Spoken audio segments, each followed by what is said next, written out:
40 شرائط کا ٹیکہ IMF نے پاکستان کو لگا دیا۔ ہم بہت خوش ہیں، مگر یہ قرض بھی تو ہم ہی لوگوں نے دینا ہے، اور اس قرض کو دینے کے لیے جو 40 شرائط ہماری حکومت نے مانی ہیں، میں نے وہ شقیں دیکھی جو ضروری بھی ہیں، مجھے اور آپ کو افیکٹ بھی کریں گی، اور آپ خود یہ سوچنے پہ مجبور ہوں گے کہ اگر یہ شرطیں اتنی کڑی ہیں تو آگے کیا ہوگا۔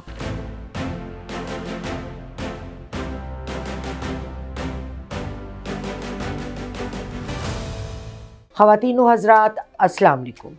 میں ہوں آپ کی میزبان یاسمین آفتاب علی، چینل باغی ٹی وی اور پروگرام یاسمین کی بیٹھک۔ جناب، 40 شرائط کا ٹیکہ IMF نے پاکستان کو لگا دیا۔ ہم بہت خوش ہیں، ہر طرف پھل جھڑیاں تھیں، شادیانے تھے، پاکستانیوں کی مسکراہٹیں تھیں اور مٹھائیاں تھیں کہ لے بھائی، پاکستان پھر ڈیفالٹ سے بچ گیا۔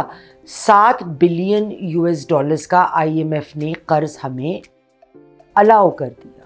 بہت اچھی بات ہے، مگر یہ قرض بھی تو ہم ہی لوگوں نے دینا ہے، اور اس قرض کو دینے کے لیے جو 40 شرائط ہماری حکومت نے مانی ہیں، وہ سب ڈسکس کرنا تو ممکن نہیں ہے۔ I've gone through it، لیکن بعض چیزیں بڑی ٹیکنیکلی ریلیٹڈ ہیں، بعض میں اکانومی کا ایک بیک گراؤنڈ ہونا بہت ضروری تھا، لیکن میں نے وہ شقیں دیکھیں جو ضروری بھی ہیں، مجھے اور آپ کو افیکٹ بھی کریں گی، اور آپ خود یہ سوچنے پہ مجبور ہوں گے کہ اگر یہ شرطیں اتنی کڑی ہیں تو آگے کیا ہوگا۔ آئیے دیکھتے ہیں۔ پاکستان نے زیادہ تر جو ریفارمز ایکسیپٹ کیے ہیں، اس کا تعلق 2-3 مین ستونوں سے ہیں۔ Number 1، financial losses. جو حکومتی ادارے ہیں جیسے PIA یا اسٹیل ملز، ادھر سے جو نقصانات ہو رہے ہیں ان کی روک تھام۔ اب وہ حکومت ان اداروں کو بیچ کے کرتی ہے، ان کو کسی طرح سے پروفیٹیبل بناتی ہے جو کہ معلوم نہیں دیتا، اور ایک قرض میں ڈوبی ہوئی تباہ ہوئے ادارے کو خریدے گا بھی کون۔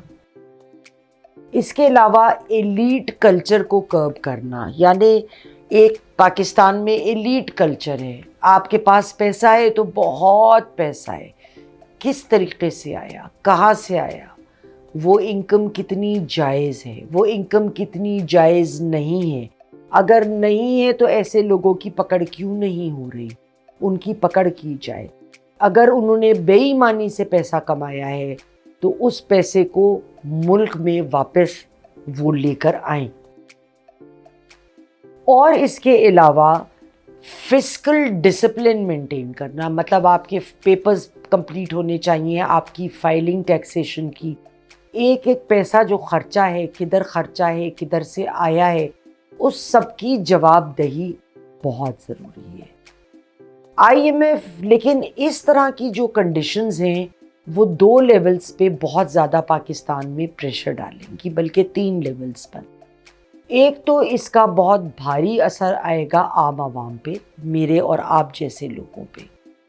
نمبر 2، اداروں کے درمیان، گورنمنٹ ٹو این انسٹیٹیوشن، جہاں آپ پریشر ڈالیں گے کہ یہ ڈاکیومنٹیشن کریں، وہ کریں۔ اور تیسرا، فیڈرل اور پروونشل گورنمنٹ کے درمیان، کیونکہ 18ویں ترمیم کے بعد بہت سارے معاملات ہمارے جو تھے وہ پروونشل گورنمنٹ کو چلے گئے تھے۔ اب جب ایک معاملے میں ان کو کوآرڈینیٹ کرنا پڑے گا فیڈرل گورنمنٹ سے، ان کے ساتھ چلنا ہوگا، تو معاملات خرابی کی طرف جا سکتے ہیں۔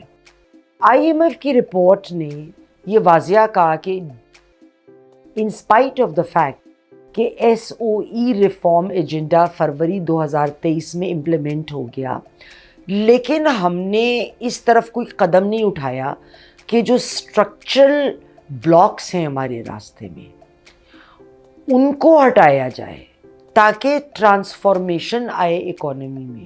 جو اصل رکاوٹیں ہیں اس کا سد باب کیا جائے۔ ہم لوگ ایک کازمیٹک اوپری میک اپ کر لیا، لیکن اندر سے سکن بڑی خراب ہے، ادھر پیچ ہے، ادھر، تو میں اس چیز سے ڈھک دیتی ہوں، لیکن ہم اتنا وہاں ہم اپنے اوپر میک اپ کر چکے ہیں کہ اب وہ کھڈے پڑ گئے ہیں شکل پہ، اب اس میں بھی نہیں چھپتا۔ تو جو اسٹرکچرل معاملات ہیں ان کا حل کرنا، بے حد ضروری ہے۔ پاکستان ایک اکنامک کرائسس سے دوسری اکنامک کرائسس پہ جاتا رہا ہے، لیکن اس نے اپنے جو جڑ تھی مسائل کی اس کو کبھی بھی نہ دیکھا ہے نہ اس کا حل کیا ہے۔ اب کون سے وہ چینجز ہیں جو IMF چاہتا ہے کہ پاکستان کرے، اور پاکستان کیا اس مدد سے پاکستان کو پولیٹیکلی سٹیبل کر سکتا ہے؟ یہ کس طرح ممکن ہوگا؟ آئیے اس پہ تھوڑی سی نظر ڈالتے ہیں۔ اگر ہم ایک میکرو اکنامک پکچر دیکھیں، ایک بڑی تصویر اکنامکس کی، تو وہ بہت رنجیدہ تصویر ہے۔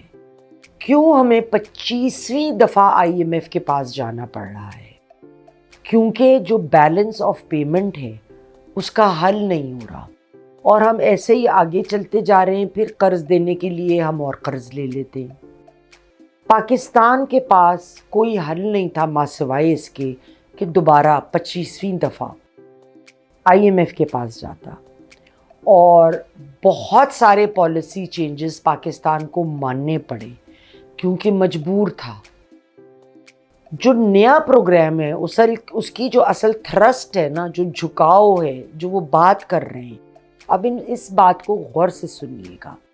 وہ کہتے ہیں کہ ریٹیل میں، یعنی اوور دا کاؤنٹر ریٹیل میں جو آپ کوئی بھی پروڈکٹ خریدتے ہیں، ایگریکلچر میں، زراعت اور ایکسپورٹ میں نارمل انکم ٹیکس لگایا جائے، اور جتنے بھی ان کو ایگزیمشنز دی گئی ہیں کسی بھی شکل میں، اس کو ابالش کر دیا جائے۔ اب ابالش جب یہ ہوگا تو اس کا بوجھ کس پہ آئے گا؟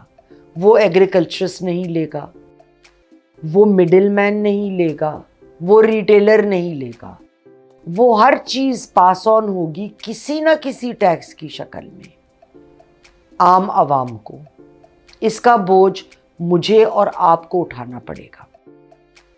اس کے علاوہ IMF نے کہا ہے پاکستان اور فیڈرل اور پروونشل لیول پہ بھی ایک آپس میں ان کو دستاویز سائن کرنا ہوگا، ایک پیکٹ یا ایگریمنٹ، کہ ہمیں ان معاملوں میں ساتھ چلنے کی ضرورت ہے، کیونکہ اگر کوئی بھی پروونشل حکومت فیڈریشن کا ساتھ نہیں دیتی تو پھر وہ شرط جو ہے IMF کی وہ پوری نہیں کر رہی ہے۔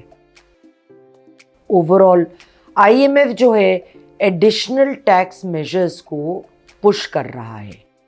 اس کا کہنا ہے کہ GDP کا 3% حصہ پروگرام کے انڈر اور ٹیکسیشن میں جانا چاہیے، جو کہ اتنے چیلنجز کا شکار ہے اس وقت کی گورنمنٹ، کہ انہوں نے مان تو لیا ہے لیکن وہ بھی سمجھتے ہیں کہ لوگ اس قدر مہنگائی کی چکی میں پسے ہوئے ہیں کہ یہ ممکن نہ ہو۔ IMF کا پروگرام ملک کو سٹیبلائز تو کرنا چاہتا ہے، مگر جب ہر دفعہ ہر چیز بڑھ جائے گی، لوگوں کی قوت خرید کم ہوتی جائے گی، پروڈکشن کی کاسٹ بڑھتی جائے گی، ضرورت سے زائد کوئی کچھ نہیں خریدے گا، اور تو کس طرح ملک سٹیبل ہوگا؟ کیونکہ پاکستان کے پاس اتنے پیسے نہیں ہوں گے بقایا قرضے دے دے کے اور رول اوور لے لے کر کہ وہ اس کو کسی ڈیولپمنٹ پروجیکٹ میں استعمال کر سکیں۔ ڈیم فنڈ کے حوالے سے جو ایک ہمارے بڑے قابل جج صاحب نے پیسے جمع کیے، بہت بڑی رقم، جس پہ سپریم کورٹ سانپ بن کر بیٹھا ہوا ہے، اور پیچھے دنوں اخبار میں گفتگو آئی کہ کیا اس پہ وہ انٹرسٹ لے سکتے ہیں۔ بہت شرم کی بات ہے۔ کیا انہیں ملکی حالات دیکھتے ہوئے یہ پیسے کسی ایسے مد میں نہیں دینے چاہیے جہاں پہ اس کی ضرورت ہو؟ کیا کام تھا سپریم کورٹ کا اس طرح کی حرکت کرنے کا، یا ایک پرٹیکولر جج کی، اور ابھی بھی وہ پیسے رکھ کے بیٹھے؟ ان کا نہیں ہے، یہ لوگوں کا ہے۔ ان کو لوگوں کو لوٹائیں، بجائے اس کے کہ لوگوں کو پیس کر ان سے انکم ٹیکس لیتے جائیں۔ تو یہ پیسہ IMF کے فنڈ کی ریپیمنٹ میں، لون کی ریپیمنٹ میں ڈال دیں۔ یا کسی دوسری جگہ جہاں پہ اس کی اشد ضرورت ہو. کوئی ڈیولپمنٹ پروجیکٹ، اور خدا کے لیے سڑکیں نہیں بلکہ some thing that can give people jobs, production units ہوں اور واٹ ایور. خواتین و حضرات، آج کے لیے اتنا ہی. انشاءاللہ اگلے پروگرام تک کے لیے خدا حافظ.